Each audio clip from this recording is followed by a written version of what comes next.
Alright guys, well, this is going to be a long one, so I'm going to be talking kind of fast. So, I'm going to do a start to finish. I didn't want to do this in two parts, but now that I'm thinking about it, it's probably the best thing. So I can relax in this part and then take you through it on the next. And that way, if you like it and you want to watch the second one, great, go for it. What David had asked originally was, he wanted to know the most affordable way to do it. I'm just here to tell you what it will cost, and what I just wanted to throw in with some of my experience and just some of the simplicity of the whole gig here. So let's kind of take you from start to finish. First things first, what you're gonna need. I made up a list of the necessities, stuff you might have, stuff you're gonna need. You need lacquer thinner. That's what is required for cleanup. I found that it was quite expensive. It was $9 or $10, and that was at Home Depot or Lowe's. But whatever, you may have that laying around. It is a good idea to have some gloves, and when I say have some gloves, have like 3 pairs of these. These are just those food prep gloves, and they come in a huge box. Just steal them for where you work. That's what I recommend, so there you go.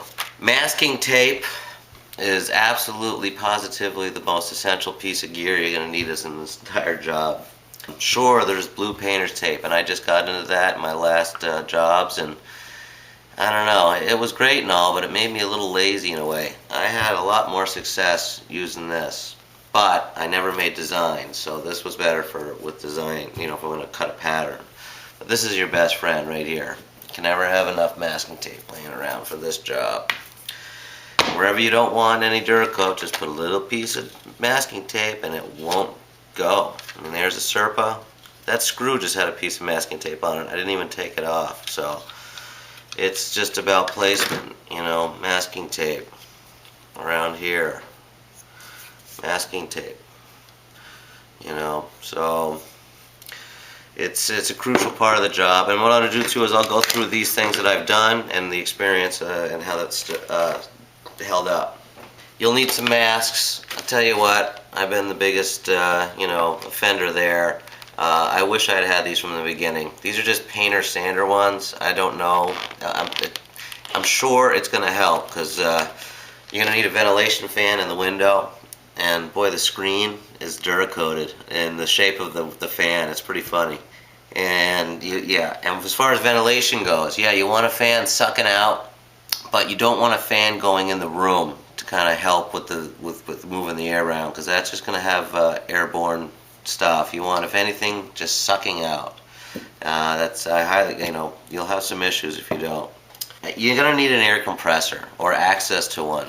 I got to admit, I don't have any experience with those cans, but those cans, I had the price written down. They're $10. I mean, you might get a job out of it, and then if you buy 2 more to do 2 other jobs, you're at $30, and that's like the minimum for an air gun.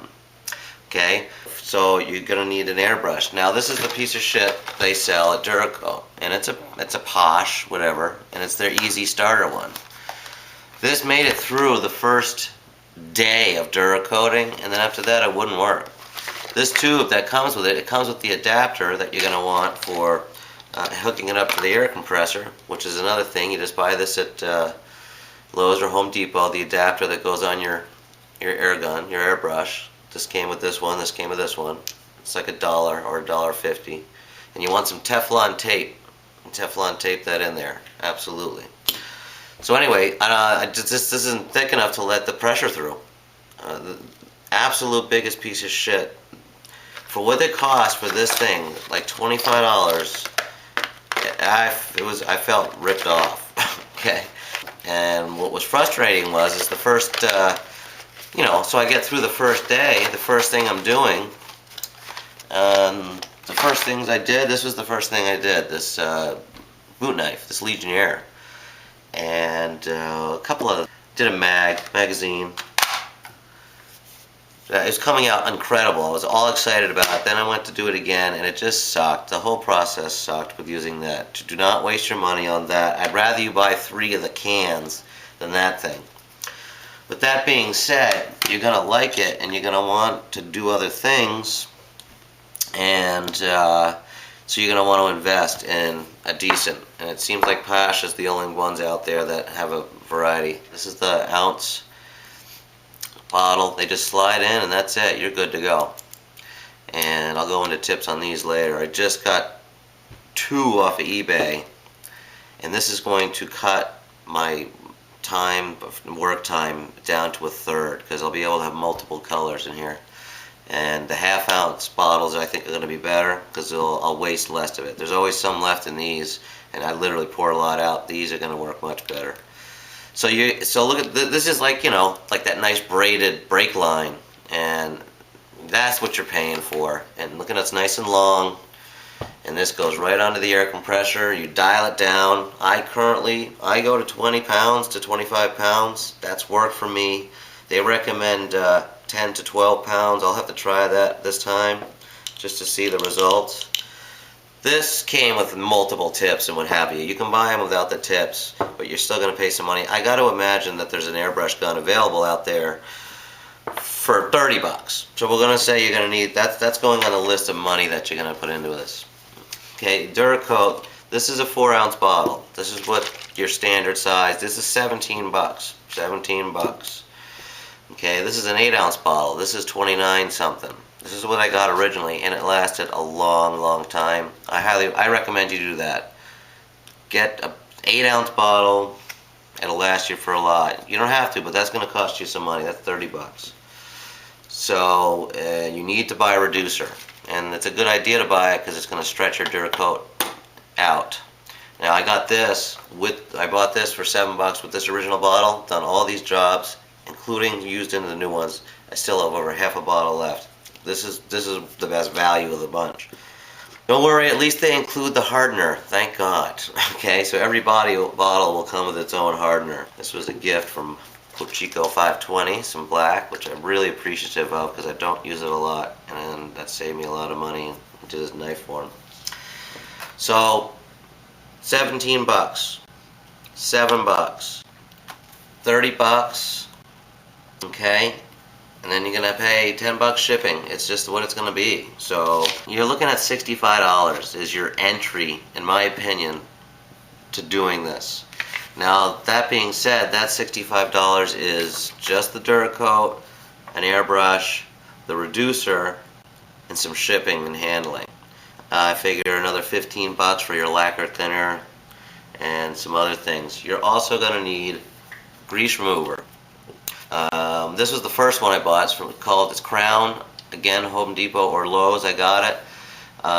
The one thing you have to get something that leaves no residue, because that'll screw up the Duracoat.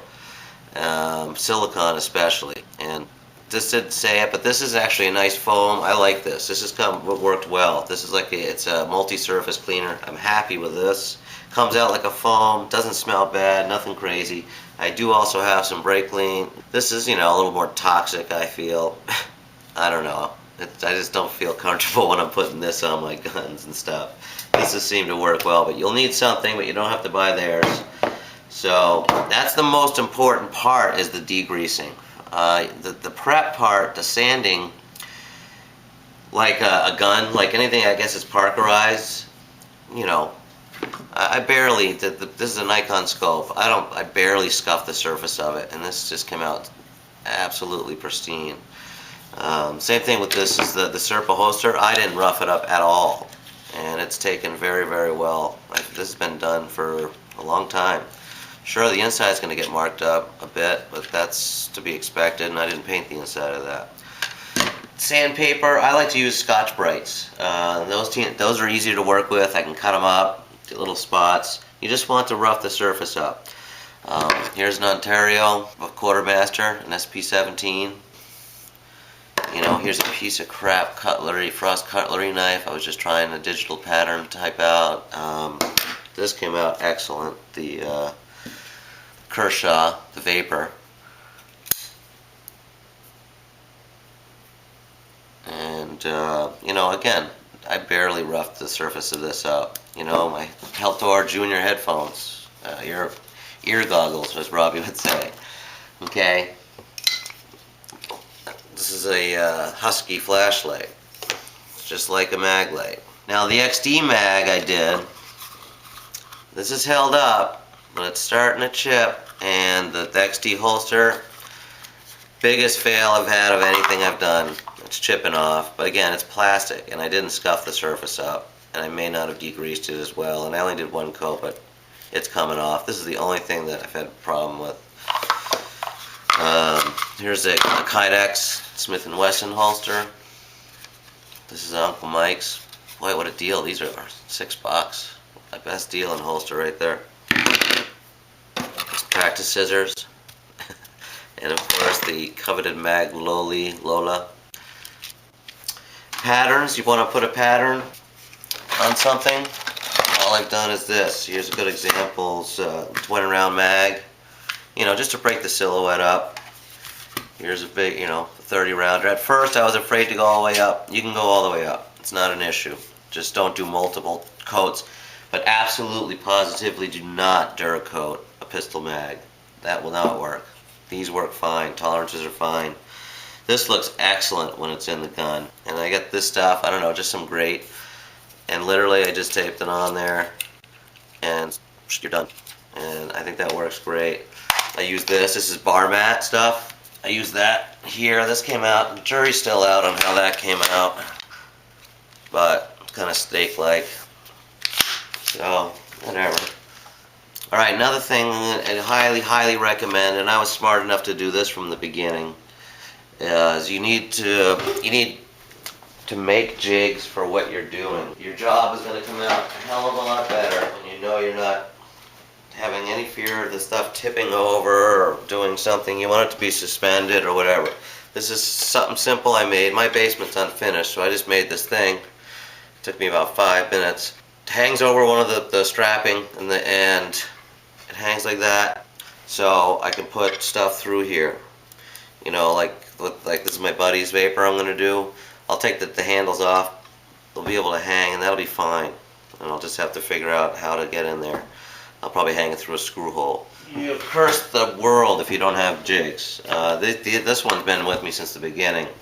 I made that to hold a Eotech thing, but take something like that. Here, this is the forearm off of the Red Ryder. Okay, well, boom. Now I've got a jig for it, and that's how you're going to want to do it. This, I had a flashlight tip on the end of it, and then I just find a box I can set this in. I could have used this for something like this. Serpa holster. Boom, there you go. It's absolutely critical for jigs, and you're going to have to be creative, and duct tape is another best friend you're going to have in this program, just for maybe keeping stuff sturdy and what have you. I usually just use a plastic spoon, and I try and find a small one. And you gotta shake this shit for like 2 minutes. Just, hang, there's a ball in there, just like that, but you want to make sure it's mixed. It will separate. If you let it sit just for an hour, it's gonna separate in the bottle. I've heard some people throwing it out. That's how it comes, that's how it is, it's fine. So I would fill up 6 just plastic spoons. That would give me probably about just over a half an ounce is what that would equal. And then I would just eyeball a half of that same spoon of the hardener, and I'd put it in. Then I'd add just under the same teaspoon of the reducer. And you're not supposed to add more than 20% of that. And your hardener to Duracoat ratio is 12 to 1. So a half a teaspoon versus 6 full teaspoons, 12 to 1. And so that's what I would do. The more hardener that gets in there, the shinier that's going to finish is going to be. This is all flat. This is all tactical. It's the mattest finish as you can get. I like it. If you put less in, it's going to be even more matte. So you'll notice some jobs that I've done some jobs where some of it's come out a little bit shinier or whatever, but for the most part, it stays nice and matte satin finished. It's worn very well, and I'm pretty darn happy with it. So it just comes off on the wear spots. But you can do some integral things. It doesn't mess with tolerances. You will not fill in your serial numbers on a gun or a knife. It's so easy to work with. I wish you could see that. I wish this was like a camera that zoomed. You'd see it says, the Ontario right there. But it's extremely easy to work with. You're not going to have any issues with it.